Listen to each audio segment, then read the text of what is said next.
जो कि मकसूदन लाल जी के परम मित्र वसुदेव जी, सुखदेव जी, हरदेव जी, नायक जी के सुपुत्र, जिन्होंने इस मथुरा में आदर्श रामलीला मंडल की स्थापना करके अद्भुत नाम के लिए पूरे इस भारत वर्ष में ऐसा प्रसारित किया और घर घर इस रामलीला के लिए प्राकट्य दिया। आज जितनी भी मंडलियां हैं रामलीला की, वो सब इनके ही यहाँ से निकले हुए जितने भी कलाकार हैं, उनकी अलग अलग भिन्न भिन्न अनेकों मंडलियां बन गई हैं। ये अपने छत्ता बाजार स्थित आदर्श रामलीला मंडल अपने समय में एक अद्भुत संस्थान था, जहां बालकों के लिए भगवत लीला के प्रति प्रेरित करके साथ में उनसे भगवत लीलाओं में स्वरूपों का मंच पे मंचन कराना, ये विलक्षण कला थी। आज उन्हीं के परिवार में नायक जी के, श्री गोविंद जी के जो सुपुत्र तृतीय जो सुखदेव जी, जो अपनी रंगमंच की कला में अद्वितीय थे, सभी भैया थे। कौशल किशोर जी तो अपने भजन में तल्लीन रहते हुए भी उन्होंने लीला में ऐसा राम का मंचन किया। राम चरित्र को जब भी लीला होती थी तो महाराज जी के लिए कहीं भी होती थी, मथुरा में, वृंदावन में, तो नायक जी बड़ा प्रेम रखते थे, बुलाते थे। और वासुदेव जी, हरदेव जी, ये बाबा महाराज के सम अवस्था वाले सहपाठी भी थे, उनसे बड़ी मित्रता थी। तो वो आते थे और बावन को ले जाते थे। बच्चापन में हमने भी बहुत सी लीला देखी। ऐसा मैंने राम विवाह का चरित्र जैसा कि उन्होंने दिखलाया था गिरिराज धरन खान वाले के घर में। बहुत पुरानी बात है। राम जी स्वयं कौशल किशोर जी राम बनते थे और कृष्ण मुरारी लक्ष्मण बनते थे, और मुरारी लाल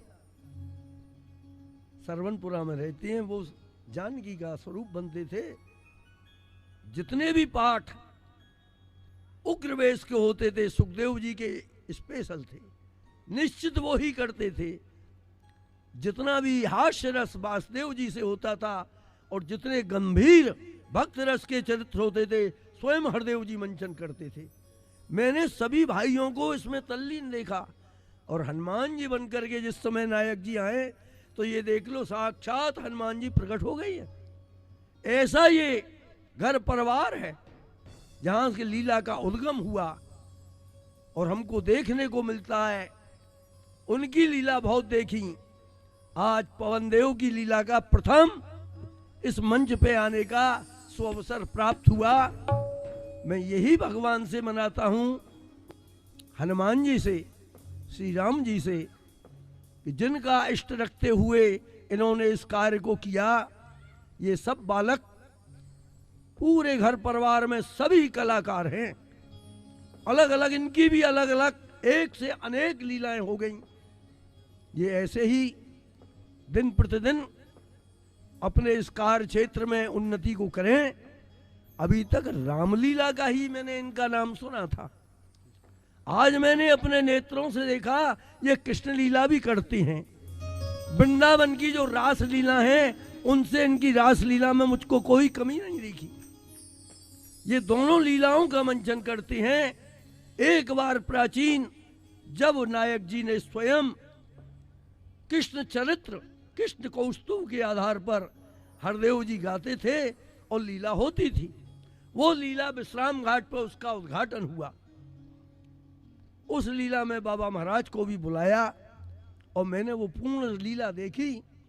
उस समय में कृष्ण लीला, कृष्ण जन्म और ये मुख्य मुख्य जो लीला थी वो लीला और लीलाओं के साथ में नाटकों का मंचन अद्भुत था।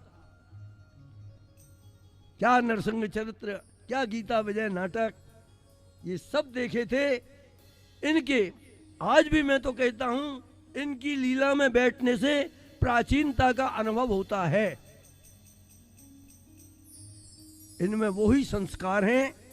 मैं यही कामना करता हूं कि पवन देव खूब तरक्की करें और इस कार्य क्षेत्र में ऊंचे कलाकार बन करके रामलीला और कृष्ण लीला और नाटक इन सभी में ये कुशल हों। जय गोपाल। सर्वे भवन्तु सुखिनः, सर्वे सन्तु निरामया, सर्वे भद्राणि पश्यन्तु मा कश्चित्